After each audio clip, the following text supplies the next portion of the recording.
Hi, we're out here our Roadtrek again this morning, and just going to shoot a little video. And had a few people ask about insulation of solar panels, and so I thought we'd talk a little bit. And I don't know how much I can show of it because it's up on top. I'd have to get a ladder out, but we'll see what we can do.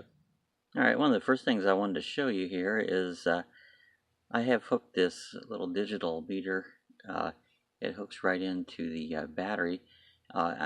Basically, all I have it do is hooked in right into where, like any 12-volt source will tell you how much voltage that we have right now in the batteries.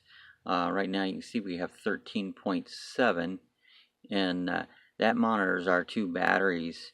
Batteries is one of the initial parts of a solar system. The more batteries you have, or larger size of battery you have, the more power you're gonna want to have. And so let's talk a little more here about batteries. All right, I have two batteries. I should know the amp hours of them. I really don't.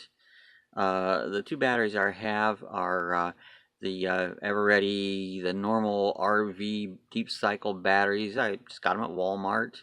Um, they're down in there. I'd have to dig them out even to see what the amperages are, and I should do that sometime or try to look them up. I did look online, and it really didn't tell the amperage of them. But they're just the standard Walmart batteries. But batteries is really the heart of your system. All your solar really is a charger.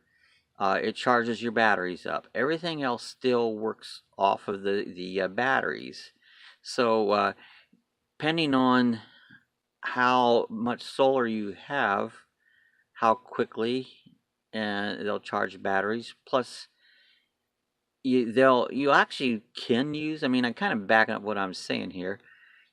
If you have during the middle of the sunny day and you have a large enough solar and you're drawing energy from it, you're actually probably drawing more than what's gone back into the batteries. Batteries is just a storage area. Solar can get really confusing trying to explain it.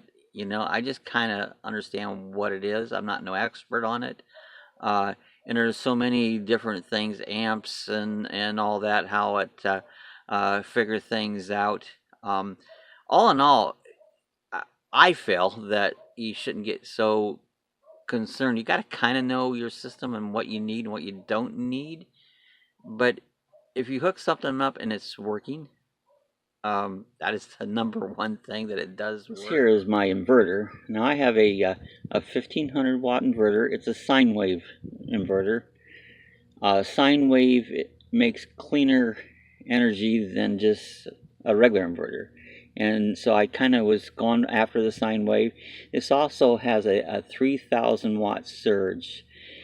If you have anything that you're running and when it kicks on and takes a little extra power, this inverter will surge up to that point, up to, like this one will surge up to 3000 watts.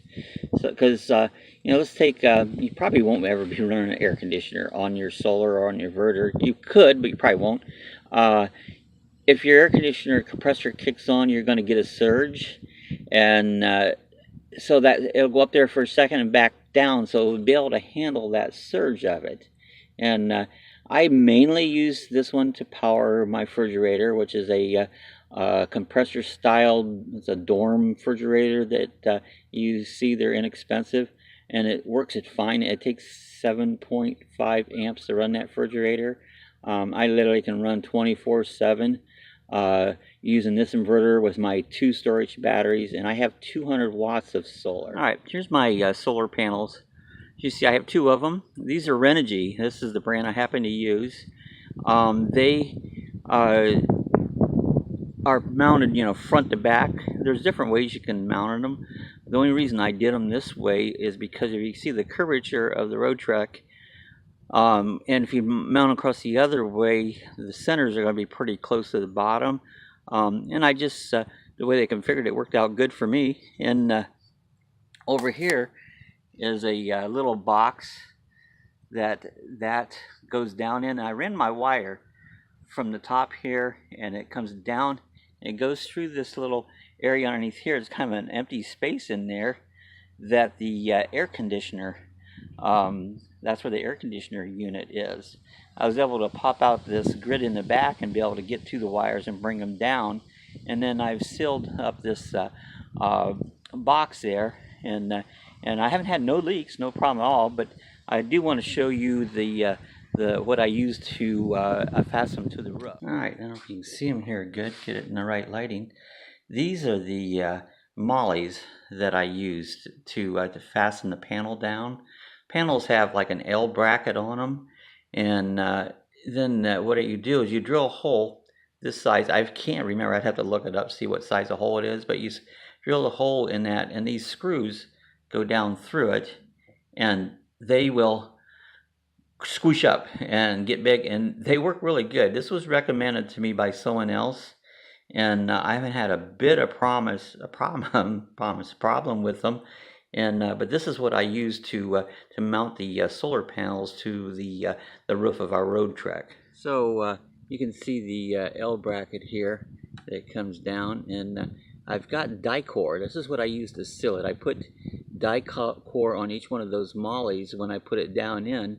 And then when I tighten them up, then I just covered everything with the Dicor.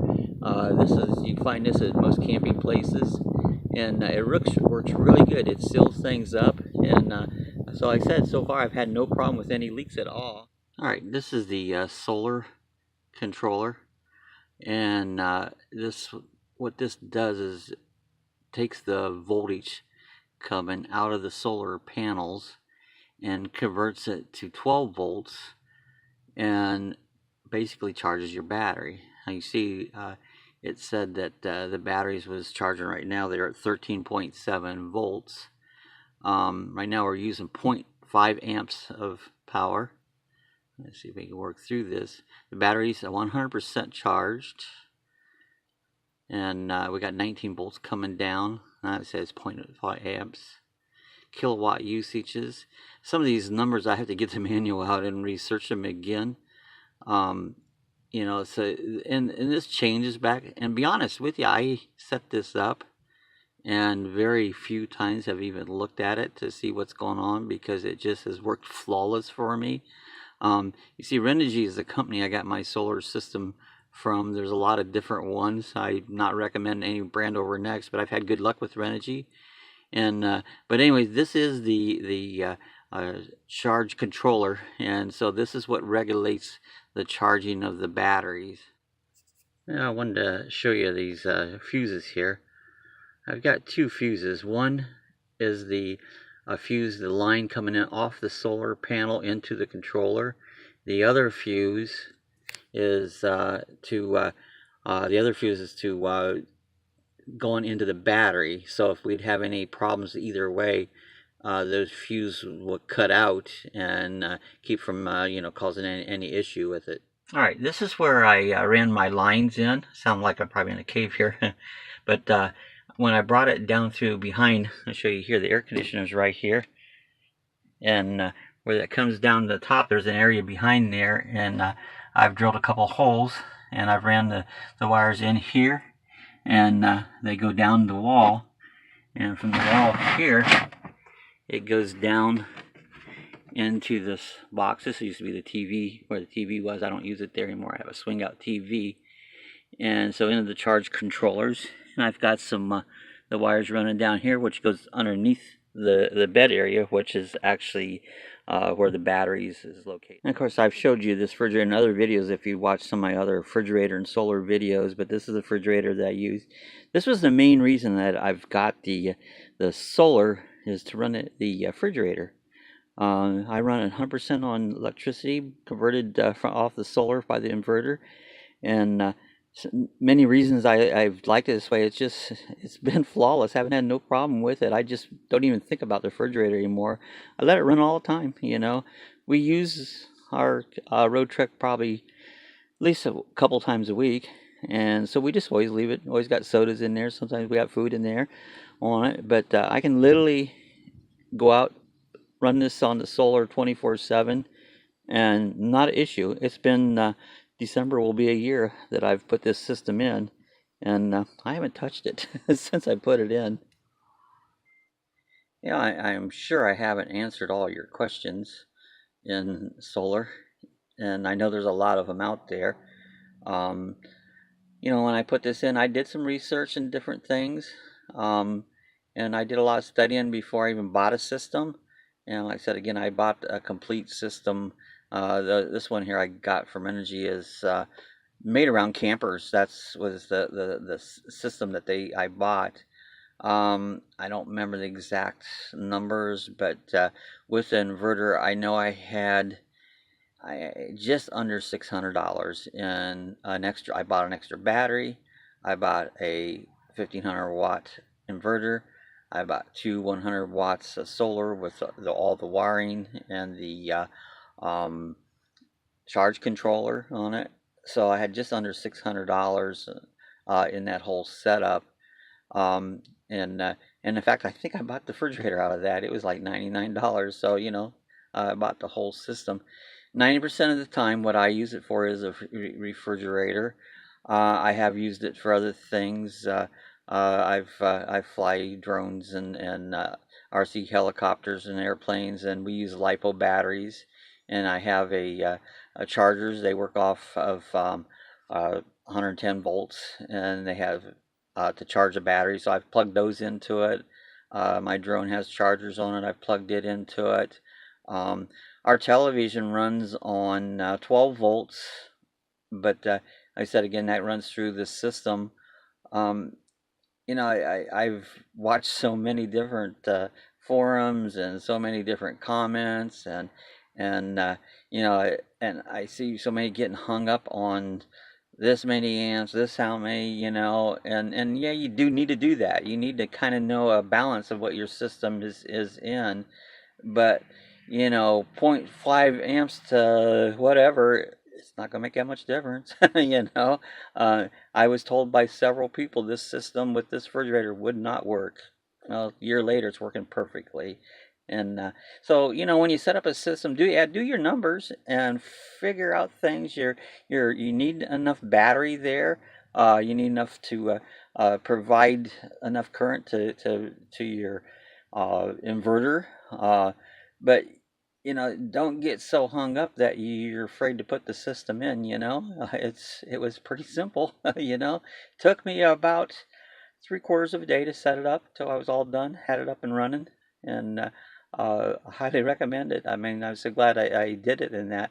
I wish I could answer probably more questions for you as far as, how many amps for this and how many amps for that, and I suppose I could take a pen and paper and figure it out and give you some answers, but get somewhere close and your system will tell you if it's working or not. It'll give you an indication what's happening. Fuse everything. If you have a fuse and you're overloaded, it's going to blow a fuse out. Keep an eye on things when you first set it up. Make sure that things are running properly before you just go off and let it run. But again, I say do your numbers, get an idea, but don't get hung up on it. And but I hope this helped you out. This was a little bit about my system. I hope today's video was some use to you and helped you out a little bit. Again, like I was saying before, I'm no expert. I'm a tinkerer. I love to tinker around and make things work, and a lot of times they do work for me. So I've been pretty lucky at that on it. So, but I hope this enjoyed. I hope it gave you some answers to installing one. I wish I would have done a video when I did it and did a step-by-step installation, but I didn't, and it's installed. I'm not tearing it apart to do it again.